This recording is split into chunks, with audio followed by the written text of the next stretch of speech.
Hi friends, அஸ்ஸலாமு அலைக்கும். Welcome to my channel. இன்றைக்கி நம்ம சேனலில் பார்க்க போகிறது தர்பூசணி அல்வா எப்படி பண்ணலான்னு பார்க்கலாம். அதுக்கு முன்னாடி நம்ம சேனலை சப்ஸ்கிரைப் பண்ணாதவங்க சப்ஸ்கிரைப் பண்ணிடுங்க. பக்கத்தில் இருக்கக்கூடிய பெல் ஐகானையும் கிளிக் பண்ணிடுங்க. தர்பூசணி பழம் எல்லாருக்குமே ரொம்ப பிடிக்கும். அதுலேயும் இந்த வெயிலில் எல்லார் வீட்லேயுமே அடிக்கடி வாங்குவோம்.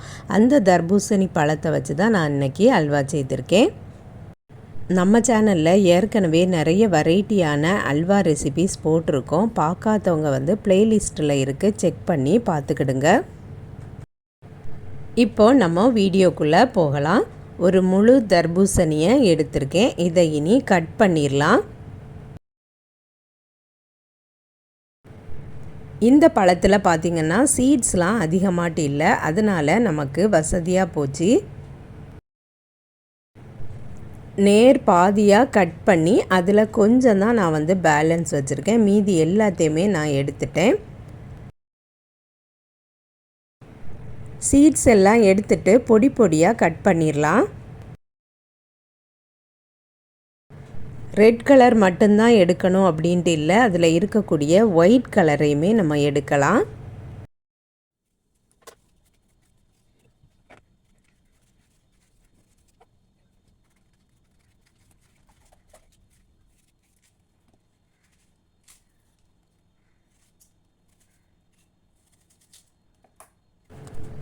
எல்லாத்தையும் கட் பண்ணி எடுத்தாச்சு. பேலன்ஸ் இவ்வளவும் இருக்குது. இது இவ்வளவும் நமக்கு வேண்டாம்.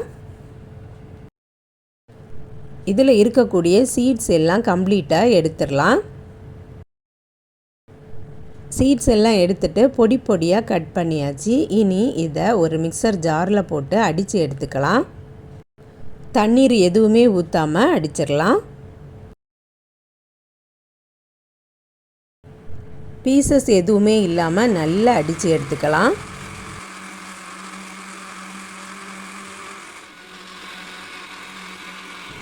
தர்பூசணியை நல்ல ஜூஸ் அடித்தாச்சு. இனி ஒரு அரிப்பில் வச்சு நல்லா ஃபில்டர் பண்ணிக்கிடலாம்.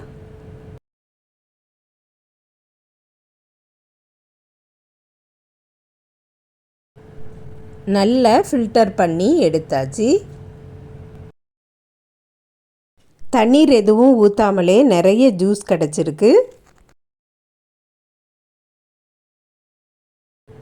இனி இது எவ்வளவு இருக்குன்னு அளந்து பார்த்துடலாம்.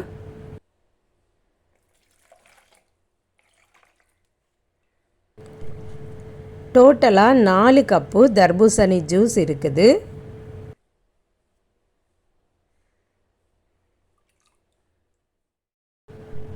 நாலு கப்பு தர்பூசணி ஜூஸுக்கு அரை கப்பு கார்ன்ஃப்ளவர் மாவு எடுத்து இந்த ஜூஸில் போட்டு நல்லா மிக்ஸ் பண்ணிக்கிடலாம்.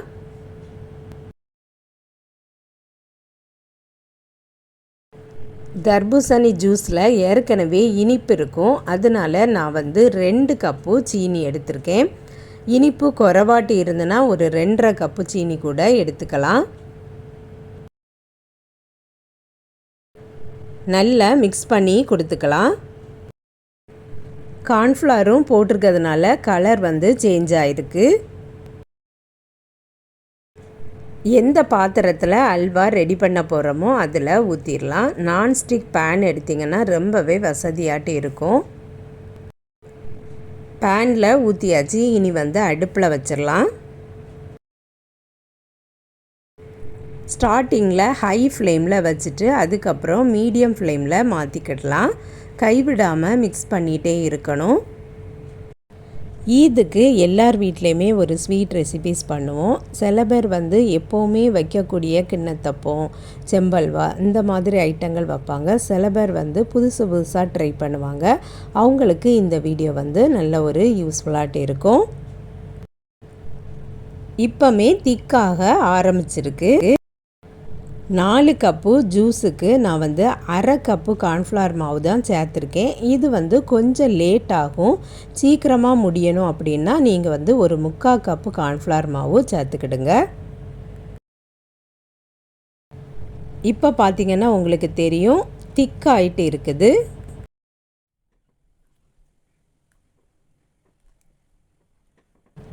திக்காக ஆரம்பிக்கும்போது கைவிடாமல் மிக்ஸ் பண்ணிகிட்டே இருக்கணும்.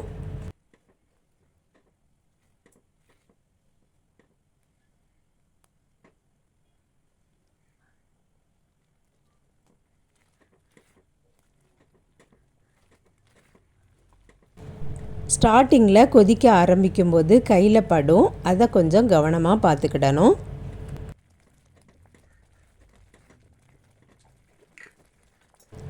தர்பூசணியில் ஃப்ளேவர் இருக்காது, அதுக்காக வேண்டி நான் ஏலக்காய் தூள் போட்டிருக்கேன். ஏலக்காய் தூளோட ஃப்ளேவர் பிடிக்கும் அப்படின்னா கொஞ்சம் நிறையவே போட்டுக்கிடலாம்.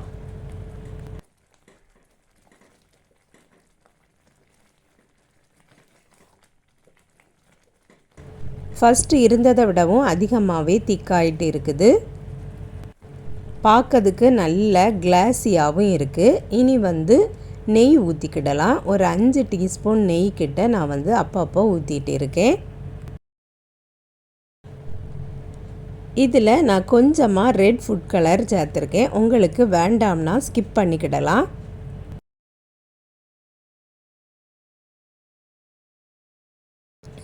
நெய் ஊற்ற தான் பேனில் இருந்து இலகி வரும்.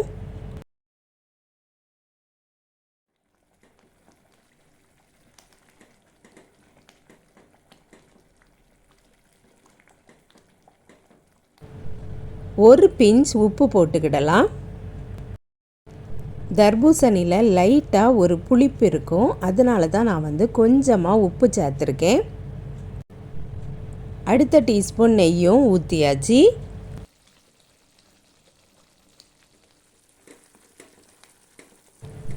இப்போமே பேனில் ஒட்டாமல் நல்ல இலகி வந்துட்டுருக்குது. இந்த அல்வா ரெடி பண்ணுறதுக்கு ஒரு 1/2 hour ஆச்சுது. நான் ஏற்கனவே 15 minutesல செய்யக்கூடிய அல்வா ரெசிபீஸ்லாம் போட்டிருக்கேன், அதையும் பாருங்கள்.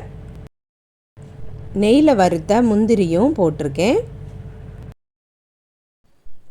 ஸ்டார்டிங்கில் கிண்டும்போது நல்ல ஈஸியாட்டு இருக்கும், போக போக நல்ல டைட் ஆயிரும். பேனில் ஒட்டாமலும் வருது, சைடில் பொங்கி பொங்கி வருது. என்னோடய வீடியோ பிடிச்சிருந்துன்னா வீடியோ பார்த்துட்டு இருக்கும்போதே ஒரு லைக் போட்டுருங்க. சப்ஸ்கிரைப் பண்ணாமல் இருந்தீங்கன்னா சப்ஸ்கிரைபும் பண்ணிடுங்க. இந்த ஸ்டேஜில் போதும்னா கூட நீங்கள் அடுப்பை ஆஃப் பண்ணிடலாம். சுட சுட ஸ்பூன் வச்சு எடுத்து சாப்பிடலாம். இதை பீஸ் போட முடியாது. பீஸ் போடணும்னா இன்னும் கொஞ்சம் நேரம் கூட கிடக்கணும்.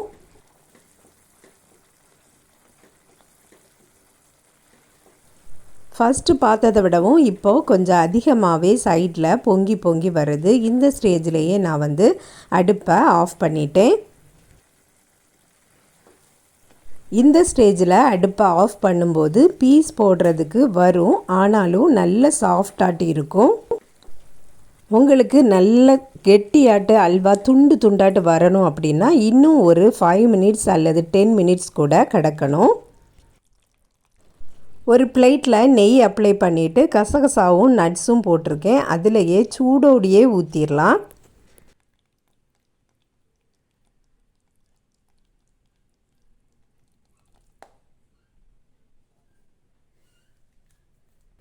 இது அப்படியே ஆற விட்டுறணும். ஆறுனதுக்கு அப்புறமா தான் கட் பண்ணி எடுக்கணும். மேலேயும் கொஞ்சமாக கசகசா தூவி விட்டுறலாம். அல்வா பார்க்கவே நல்ல ஒரு கலர்ஃபுல்லாட்டு இருக்குது. இப்போது நல்லா ஆறியாச்சு. இனி டீமோல்டு பண்ணிடலாம். நம்ம பிளேட்டில் கீ அப்ளை பண்ணியிருக்கிறதுனால எடுக்கிறதுக்கு முன்னாடியே அல்வா டக்குன்னு வந்துடும். பார்த்தாலே தெரியும் நல்ல ஒரு சாஃப்டாட்டு இருக்குது. இன்னும் ஒரு 10 minutes கடந்தால் தான் அந்த துண்டு துண்டாக வெட்டுறதுக்கு கரெக்டாட்டு வரும். நான் போதும் அப்படின்ட்டு தான் நான் இந்த ஸ்டேஜில் எடுத்தேன். ஃபெஸ்டிவல் டைம் செய்கிறதுக்கு நல்ல சூப்பரான ஸ்வீட் ரெசிபி இது.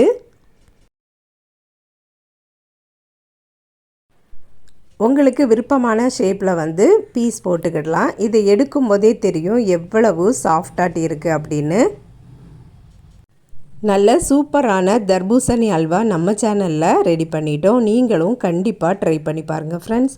இந்த வீடியோ பிடிச்சிருந்தா லைக் பண்ணுங்கள், ஷேர் பண்ணுங்கள். நம்ம சேனலை இது வரைக்கும் சப்ஸ்கிரைப் பண்ணலைன்னா சப்ஸ்கிரைப் பண்ணிடுங்க. நெக்ஸ்ட் வீடியோவில் சந்திக்கிறேன். அஸ்ஸலாமு அலைக்கும்.